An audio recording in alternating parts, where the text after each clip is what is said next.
IVM. Schools need to be equipped to deliver and receive digital inputs rather than trying to get everyone a laptop or a phone or another device into each individual hand. It just makes more sense to ensure each institution has a device and each teacher has a device rather than attempting to make sure 1.2 billion, whatever number of people we are, have devices.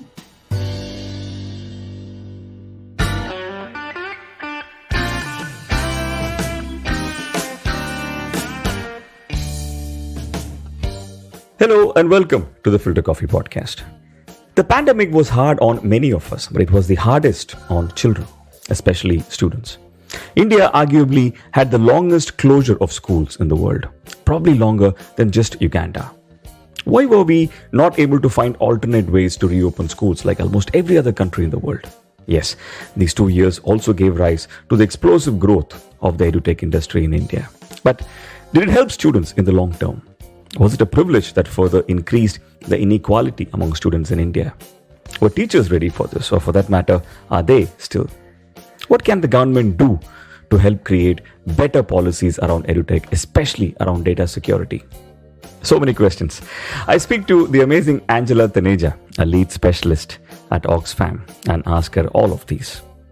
Oxfam has recently extensively researched this subject in a report that they have just compiled. We'll talk more about all of these in just a few minutes. Stay with us. We'll be right back on the Filter Koffee Podcast.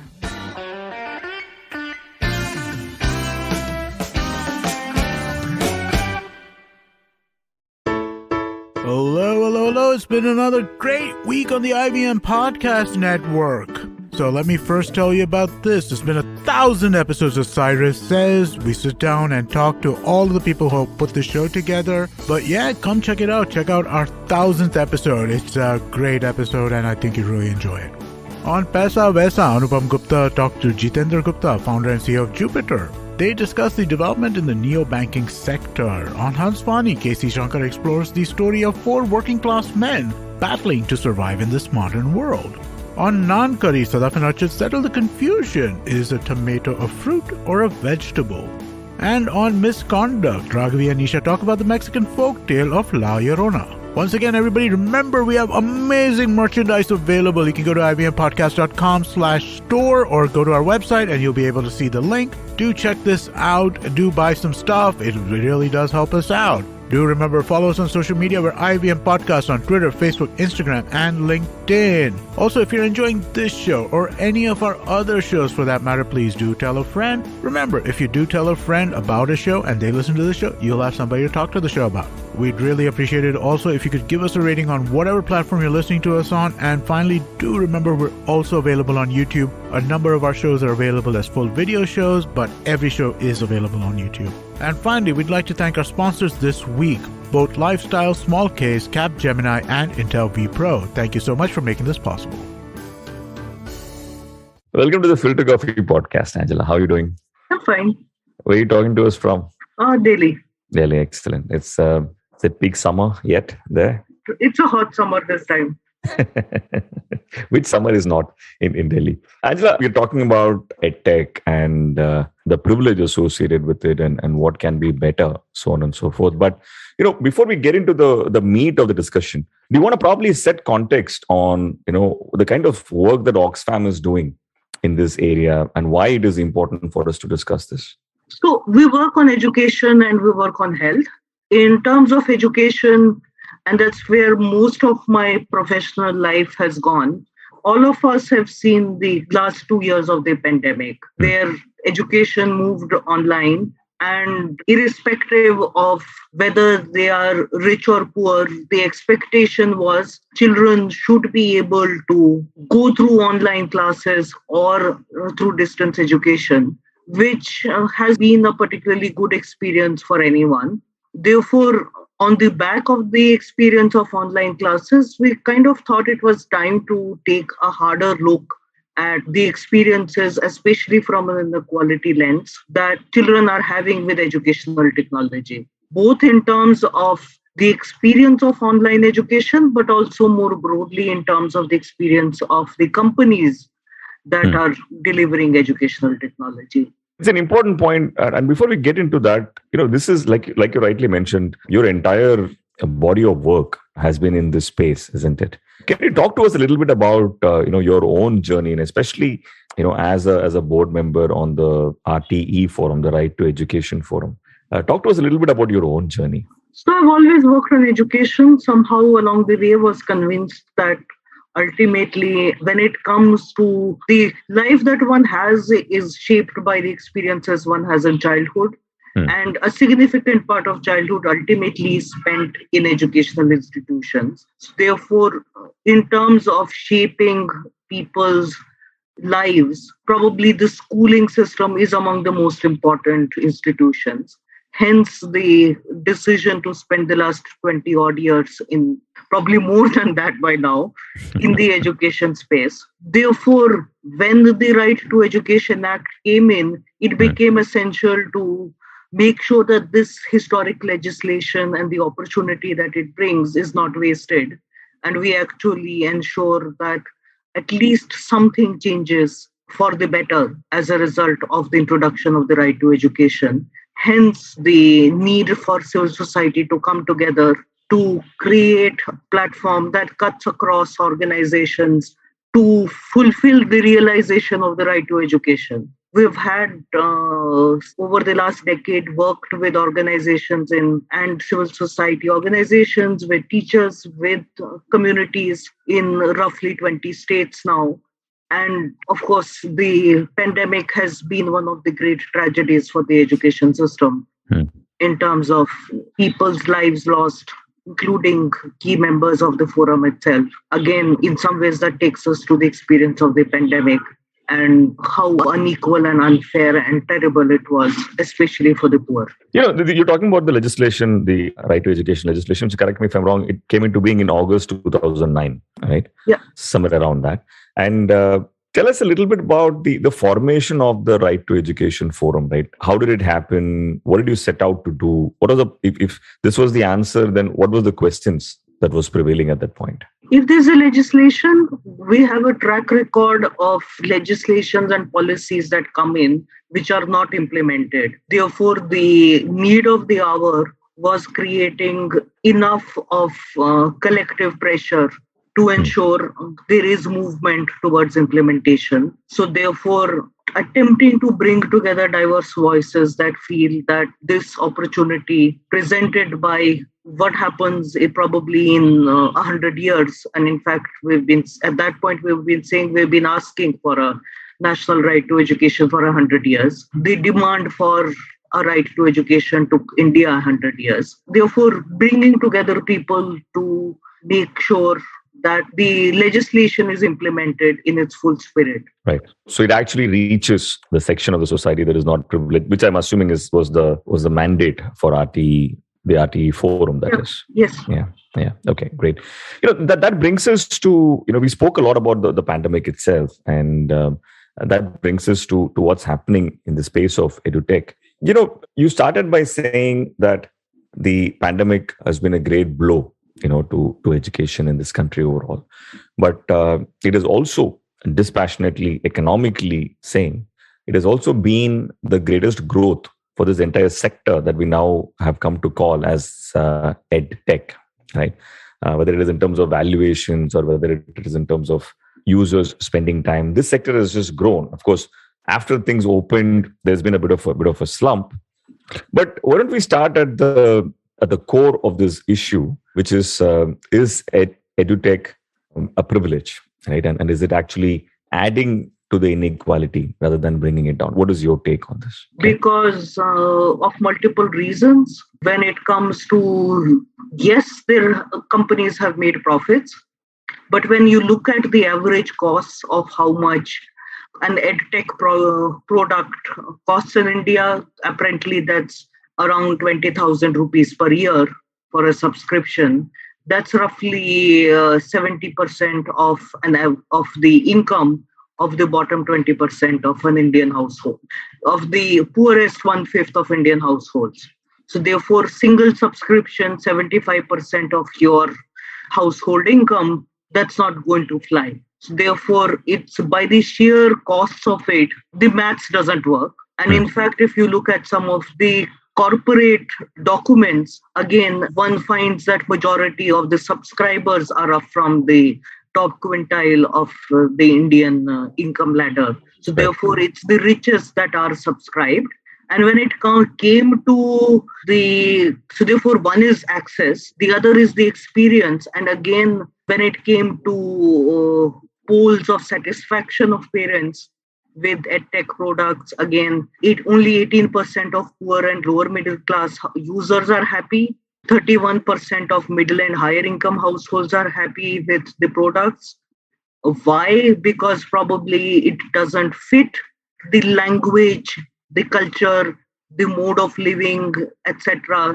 / households. For example, there are no materials in tribal languages. There are fewer materials and a poorer quality in vernacular languages. Penetration to the poorer tier 2, 3 cities is lower. Therefore, under those circumstances, it's unsurprising that those that are not elite find it harder and find the products to be of less use. And at the same time, when it comes down to the sheer thing of do people have access to devices? As a woman, one can't help commenting that there is a gender divide, but with more men internet users in India, and therefore more men having greater access to devices than women, and therefore by definition also girls. But also when it comes down to it, again, if you look at the bottom 1/5 of households, when the pandemic started, only 2.7% of households had a computer. Only 8.9% had internet facilities. The sheer statistics again say people from marginalized backgrounds don't have the devices to enable them to make use of these offerings that the edtech sector has been delivering during the pandemic. And it's not surprising that people have been moving back to finally with a sense of relief to we're moving back to normalcy of having brick and mortar schools, because brick and mortar schools is what children need in terms of an education system. Allow me to play devil's advocate for a minute, because I think why what you're saying is important can only come through if you look at it from multiple perspectives, right? I think any innovation, especially technological innovation, cannot be universal from day one, right? Because it requires a certain evangelization, if I may so say, before it can reach, or it'll involve building of different revenue models before it can sustain itself as a universal solution, right? Like I remember, probably 8-9 years back when we were talking about digital payments, right? We had the same fear, isn't it? That digital payment will be for the elite. Mobile phone is not, for example, as penetrated as we want it to be, before we can move on to that. And then eventually today, if you see, most people, I wouldn't say all, but a large part of this country today seems to be comfortable with digital payments, right? So from that perspective, if you were to look at edutech as something that was not designed universally, right? I think it was designed as something for a certain section of the society, and then eventually it will become universal. Would your point of view change? No, it won't change, because ultimately, as I said, there is no replacement for a face-to-face interaction between a child and a teacher. A lot of the online offerings are not miss that one-to-one, two-way communication that's essential for optimum learning. What one misses is the fact that fundamentally educational technology is a technology, it's a tool rather than a goal in itself. Adoption of edtech is not a goal in itself. It is useful, sure, but Absolutely. As long as it serves an educational purpose. Often it doesn't.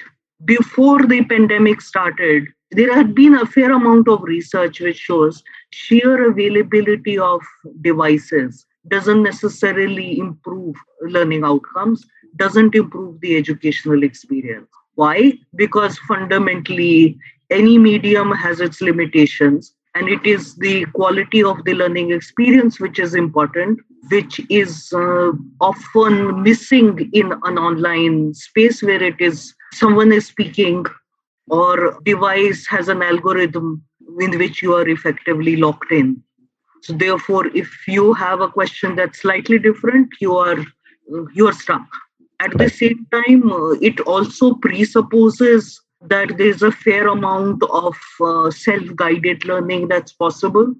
Now, that could happen, for example, for an adult, but even when it comes to adults, completion rates of, for example, online materials has been particularly, some research says as low as, I think, 7% or thereabout, because we as adults are also distractible. And a 10-year-old or an 11-year-old sitting in front of the computer will not stick to what we think the kid is doing online. Right. The kid will do what the kid wants. So your point of view is not so much about not just the accessibility of EdTech, but even EdTech as a viable education imparting mechanism itself, you feel is reasonably flawed, right? And I can understand why this is critical, because I gave you an example of digital payments. I think the other example is today a lot of governments and city planning authorities mistake an Uber and a Ola as public transport. It's not viable, right? In many places, it doesn't work. And there are parts of the year where it is completely unviable for most people, right? So I'm assuming then that the bigger fear is also we should not think of EduTech as a viable alternative to classroom sessions, is the point I'm assuming, that we need to take away from this, right? Yes. Just moving on to a slightly different question, right? I think, again, the views are diverse in it. I have a 5-year-old, and I don't think these 2 years of online classes really helped her much in what lies ahead. But that's just my personal view. It's not the view of, I'm not representing a larger section of the society, right? I might or might not be. So my question is, in the pandemic, right, could there have been an alternative to depending upon EduTech? Because everyone feels that was the only way, we could have survived this. What is your take on that?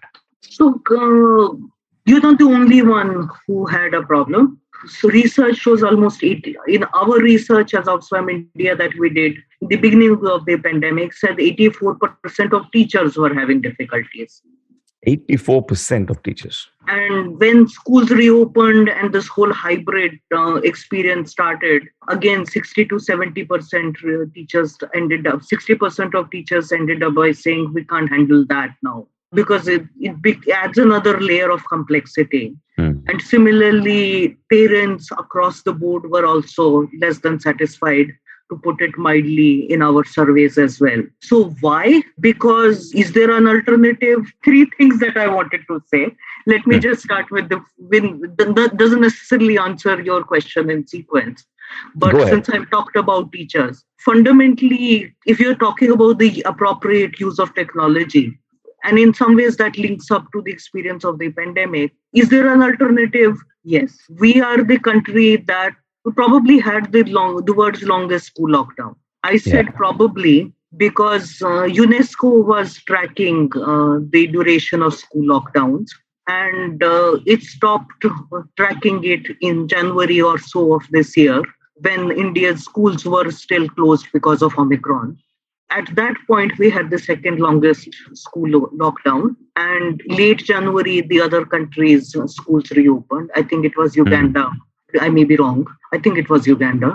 You're saying Uganda was the first to open? As long as UNESCO was tracking it, Uganda had a 1 week longer lockdown than us. Okay, that way. Yeah. And Uganda reopened, we remained closed.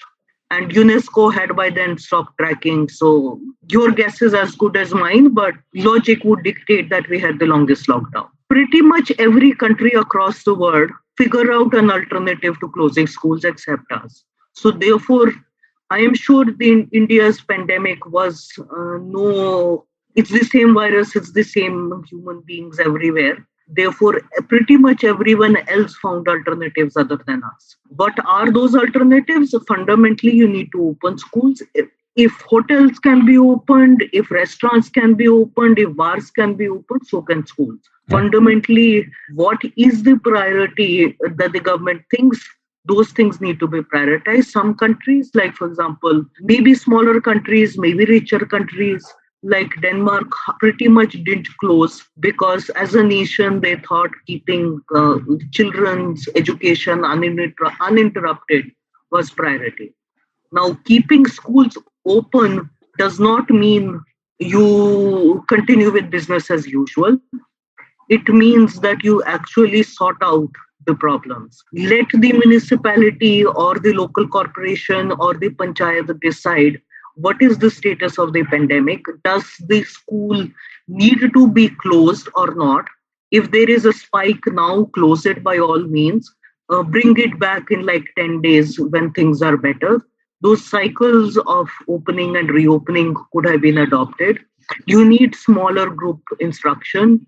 Therefore, don't have 40 kids in a single classroom. Have two batches of, say, 15 to 20 each. If there's a will to find a solution, those solutions exist, and everyone other than India adopted them. Yes, doing so would, among other things, in terms of the technological aspect, and that's where the fact about teachers struggling comes in. Fundamentally, in those situations, if you think that you are going to need to use technology to reach out to people in those moments when schools are closed, then you start by investing in involving teachers and ensuring their access to technology is ensured. Equip schools to receive online instruction and bring your schools online rather than attempting to get a device into each individual child's hands. That might be, in the long run, both more cost effective and effective both. Unfortunately, reality is, again, when we were talking about the unequal and inadequate access, only as in 2019-20, which is the year for which data was available, only 37% schools in India had functional computer facilities, which is roughly 30% in government schools, and only 22% had internet facilities. And that too, if you look at geographical differences, it's only 12% schools in Assam and almost all 99.3% in Chandigarh. Therefore, schools need to be equipped to deliver and receive digital inputs rather than trying to get everyone a laptop or a phone or another device into each individual hand. It just makes more sense to ensure each institution has a device and each teacher has a device rather than attempting to make sure 1.2 billion, whatever number of people we are, have devices. Therefore, it's just here logic in my head to prioritize. If you talked about doing it stepwise, early adopters, etc., get the teachers to adopt it, get the system to adopt it, and then those who can will follow, but at least a minimum floor is maintained. Yes, there are internet facilities, etc. Doesn't mean that that facility is maintained. And I mean, it's household data that's available, but less than 35% of households in rural India have 12 hours of electricity. And Niti Aayog says 55,000 villages in India, particularly in the Northeast, don't have mobile network coverage anyway. So therefore, if you have to do this thing, which ultimately one isn't saying educational technology is fundamentally evil or bad, but if one has to adopt it, one has to do it stepwise and therefore build the ecosystem first before expecting poor households which can't afford it to buy their own devices and their own data and when basics are not available. No, which makes complete sense to me. What you're saying is that solve the problem institutionally and not make it something that it is up to every family, household, every student to solve this problem for themselves, right? Which I guess is a great way of going about solving any problem in this country. Yeah, but since we're talking about governments, right? One question that I had was, could the government have done anything more besides what you just said in terms of making Edtech more accessible? Does it spend enough? I don't know what their current spend on education is. Could an increase in spending at a budgetary level improve access to Edtech? So, in terms of, again, since you mentioned individual households, one of the criticism that I've always had was the fact that it does individualize and make it the responsibility of parents to receive, to provide a good educational experience online. So therefore, again, when you look at the last 2 years of the ASR surveys, children in families with parents that have been educated up to the 10th standard are almost as twice as likely to have access to a smartphone and almost twice as likely to receive family support for learning. Therefore, those who are educated already are the ones who have been able to benefit versus those that are marginalized become more marginalized. Can the government do more? One is obviously they shouldn't have attempted to do this revolution of everyone goes online when manifestly every research that has happened over the last 2 years is saying that the experience has been bad.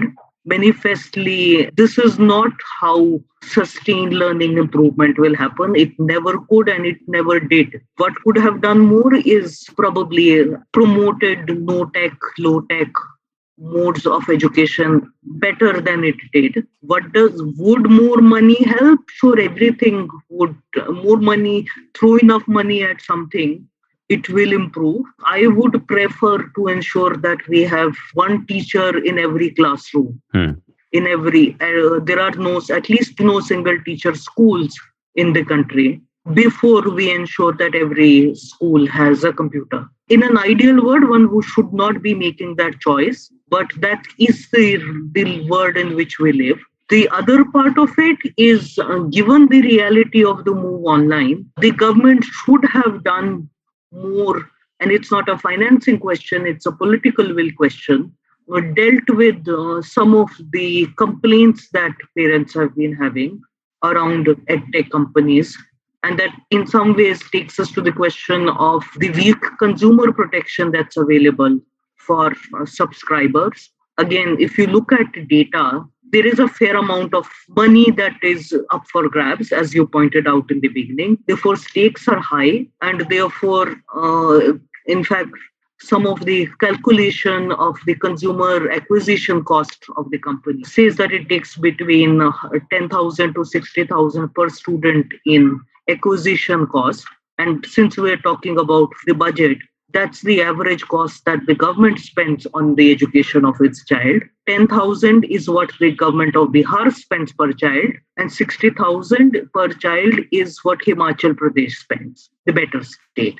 So therefore, just acquiring a user takes as much as the government spends on the education of a student across the year. So therefore, there are stakes, therefore unethical practices happen. And therefore, a lot of complaints have happened over the last couple of years in terms of entire fees, course fees being charged upfront, parents being promised refunds which never deliver, people thinking that they have subscribed or purchased something but realizing that it's a loan and then having loan repayment related issues, etc. So therefore, and on top of that, there have been high profile instances of false claim made by companies in terms of kids cracking the IES through their products or becoming coders in high profile jobs on false claims which have been verified to be false. Therefore, yes, fortunately in the last couple of months, the government on this has recognized the fact that there is a problem and have been issuing circulars around false claims by tech companies. And apparently an education policy, specific edtech-focused policies is in the pipeline, largely because parents have been vocally, forcefully complaining about the absence of any protection, consumer protection available to them. Yeah, no, I think the problem is that, today if you see an image of a child learning from a tablet or a mobile device, it is considered an image of progress, right? It is considered a great thing, right?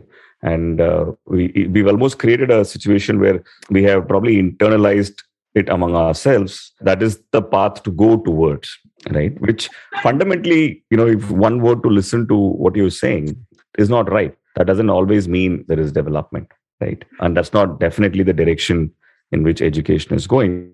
You talk about consumer, issues in your last answer.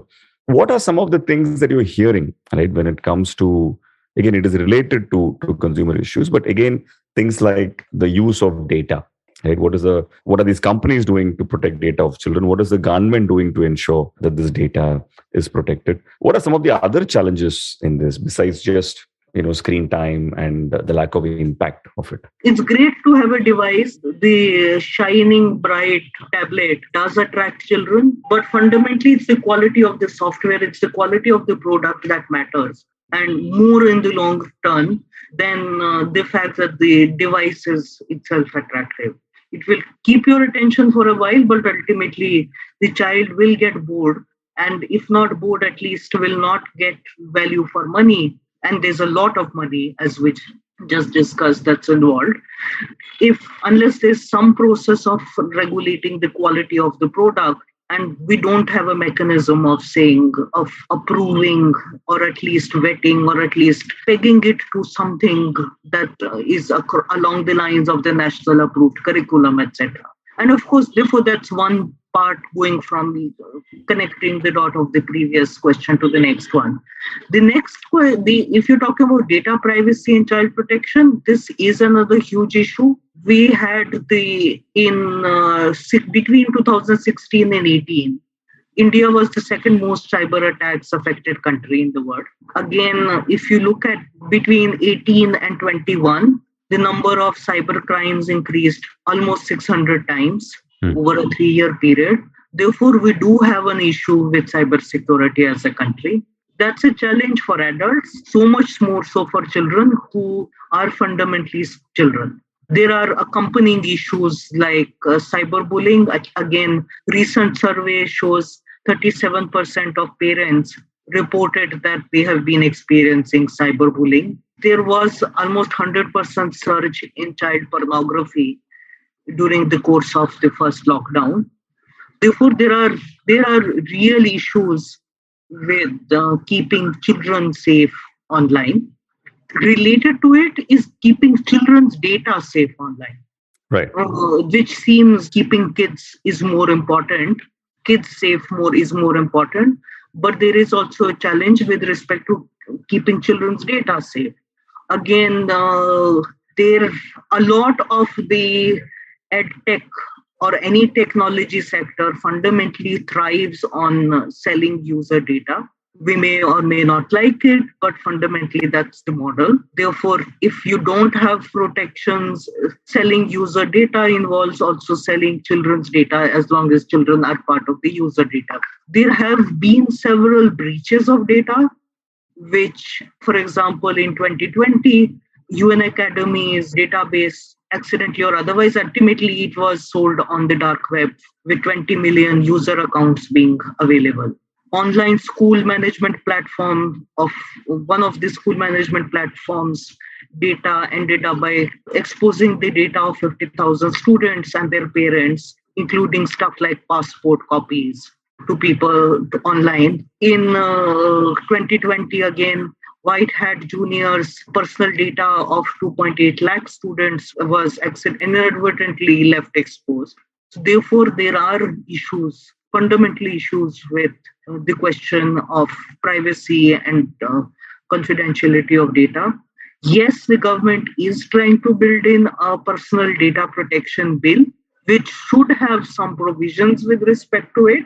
But as the Joint Parliamentary Committee has pointed out, there are going to be additional implementation challenges. For example, how do you verify that this is a minor, truly? I mean, you need to upload some evidence that this is like a birth certificate or some form of government authorization, some form of government certificate of some kind that gives you an indication of data, your 10th pass certificate, or I don't know what they might follow eventually. So once you have given it to the company, but how do they keep this? Where do they keep this? How does this database now doesn't get leaked? The nature of the internet is such that sooner rather than later, everything leaks. Yeah, that makes sense. Again, there is a lot of debate that can come on, in terms of the kind of data that they have access to, what is the criticality of it, what is the impact of it ending up in wrong hands. As you peel the layers, you understand how scary it can be and how important it is for us to regulate. I think the argument is not against technology, but it is in the usage of technology in a responsible way, right? That's what I'm taking away from this. Anjela, in closing, right, this research by Oxfam obviously has thrown light on a lot of the data points, and data point that we didn't have complete visibility to in these 2.5 years, right? So my question has two parts. One is what are the other data points that have come up, in this research that you think is relevant to a discussion like this? And second, also in terms of, if you were to look at what policy changes, that these data points should then dictate, what will they be when it comes to education? So in terms of recommendations, we need a holistic Edtech policy that takes a holistic, comprehensive view of the benefits and drawbacks of Edtech. There are uses, there are risks. Let's take stock of look into it, eyes open, walk into it, eyes open, and find the right balance that works for us as a nation. We fundamentally also need a justiciable framework, because self-regulation by Edtech companies is not working, has not worked in the past. Most self-regulation eventually begins to slip up. Therefore, there needs to be a framework, there needs to be a justiciable framework where companies and providers are held to account. There needs to be a grievance redress mechanism. Parents, when they have complaints, children, when they have complaints, there needs to be a window where to which they can appeal and get action. And tech-based solutions are not always the right answers. Even in times of crisis, there are alternatives, which we have seen during the pandemic. Anjela, thank you so much. I think there is a lot more to this research, from Oxfam. And what we will do is, for those of you who are interested, we'll ensure that we have the links attached to the show notes of this particular episode. Thank you so much for your time, and thank you for your extraordinary work in helping make education more accessible in this country. And good luck to whatever you're trying to solve next. Sure, my pleasure. Thank you. Great.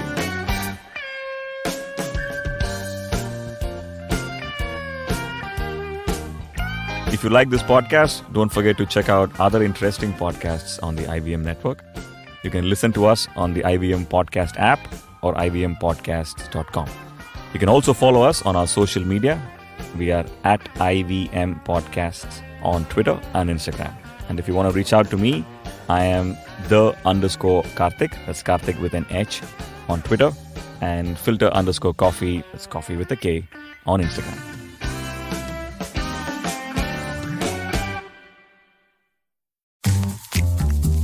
You're the people pleaser, right? Oh, yes. Or then desperately seeking the one? Or wait, you're the one who doesn't think they're ever good enough. Oh. So much drama. And for what? Is it doing you any good? Listen to me. I'm Chetna, your favorite positive action coach. Yes, I'm the one who has been dropping all those truth bombs on every episode. Oh, no. And it's time you learn to say no to drama. That's also what my podcast is called. And a new episode is out every Monday and Wednesday on the IVM Podcast app, website, as well as all major podcasting platforms. Working Monday to Friday glued to your chair making you feel dull? Worry not. Get your 5-minute weekly dose of travel around the world with postcards from nowhere. Join me every Thursday as I explore the strange, obscure, and fascinating parts of the world and bring out facets of travel you may not have thought of before. You can find us on the IVM Podcast app, website, or wherever you get your podcast from.